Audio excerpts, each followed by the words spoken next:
আসসালামু আলাইকুম। আমরা অনেক সময় যারা ইউটিউবার রয়েছি বা ইউটিউবে কন্টেন্ট আপলোড করি, এক্ষেত্রে কিন্তু আমাদের হচ্ছে এসইও করতে, অথবা আমরা যারা ফ্রিল্যান্সার রয়েছি, ডিজিটাল মার্কেটে রয়েছি, আমাদের ক্লায়েন্টের কিন্তু এসইও করে দিই ভিডিও।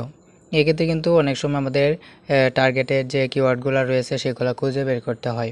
তো অনেকে কিন্তু জানি না কোন কোন কিওয়ার্ডগুলো খুবই ডিমান্ডেবল, মানুষ সার্চ করে বেশি, সার্চেবল কিওয়ার্ড কোনগুলা, র্যাঙ্কের ট্যাগ কোনগুলো আমরা জানি না। তো আজকের ভিডিওটিতে আপনাদেরকে খুব ছোট্ট একটি টেকনিক শিখিয়ে দেব, যেটার মাধ্যমে আপনারা সেখান থেকে ট্যাগ কালেক্ট করে আপনাদের ইউটিউব ভিডিওতে ব্যবহার করলে আপনাদের ভিডিওটা কিন্তু খুব দ্রুত গ্রো করবে। সো আর কথা না বাড়িয়ে আমরা মূল কাজে চলে যাব। যারা আপনারা চ্যানেলটিকে সাবস্ক্রাইব করেননি তারা অবশ্যই চ্যানেলটিকে সাবস্ক্রাইব করে দিবেন, ঠিক আছে? তো আর কথা না বাড়িয়ে আমরা মূল কাজে চলে যাই। এই জন্য আপনারা কী করবেন, একটি ওয়েবসাইটের প্রয়োজন হবে। তো ওয়েবসাইটের নাম হচ্ছে র্যাপিড ট্যাগস। তো আশা করি অনেকে হয়তো এটা সম্পর্কে ধারণা আছে। তো আপনারা র্যাপিড ট্যাগে চলে যাবেন। তো র্যাপিড ট্যাগে চলে যাওয়ার পর আপনারা হচ্ছে এখানে দেখতে পারবেন প্রথম যে ওয়েবসাইটটি রয়েছে এটা আসবে।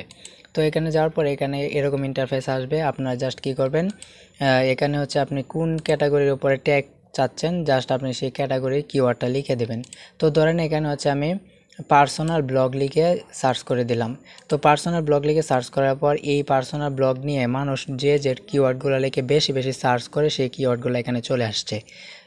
তো আমি কিন্তু যদি এখান থেকে কপি করে আমার যে ভিডিও ট্যাগ সেকশন আছে এখানে ইউজ করি, তাহলে কিন্তু এই এই কিওয়ার্ডগুলো ইউজ করার কারণে আমাদের চ্যানেলে ভিডিওগুলো কিন্তু খুব দ্রুত গ্রো করবে।